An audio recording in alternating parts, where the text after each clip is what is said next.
Сумсарбек мырза тай ресторанынын ээси. Анын ашканасында тай элинин тамактарынын бардык түрү даярдалат. Аталган элдин ашканасынын сырларын ал чет өлкөдө жүрүп үйрөнгөн. Бирок биз азыр тай ашканасы тууралуу эмес, Сумсарбек мырзанын ийгиликке кантип жеткендиги жөнүндө айтып беребиз. Каарманыбыз өзүнүн өзгөчө ресторанын ачканга чейин көп эле кыйынчылыктарды басып өткөн.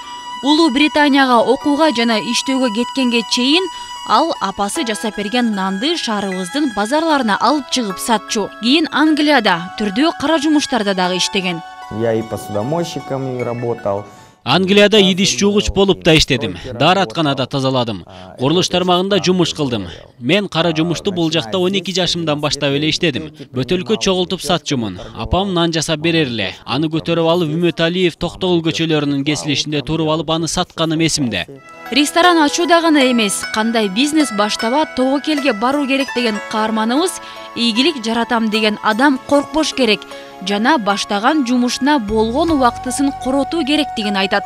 То есть, если человек думает, что он, открыв ресторанчик, Адам ресторан ачып, ал 3 айдан кийин кардардын баары меники болот, же байып кетем деп ойлосо жаңылышат. Эч кандай андай болбойт. Менин бул тай ресторанын ачканыма 1,5 жыл болду. 24 сааттын 18 саатын мен ушул жерде өткөрөм. Кээде шаарга чыгып, кээ бир жайларды тааныбай калам. Анткени шаар кыдырганга убакыт жок. и я до сих пор 37 жаштагы Сумсарбек мырзанын тай ресторанынын ачканынын себеби өзгөчөлүк алып келүүнү каалаган. Бул жерге адамдар курсагын тойгузуу үчүн эмес, эмоция үчүн келишет дейт ал.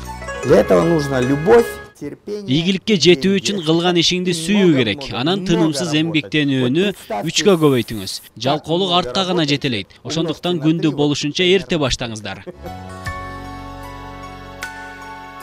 Акмарал Айипова, Улан Сатыкулов, Нью ТВ.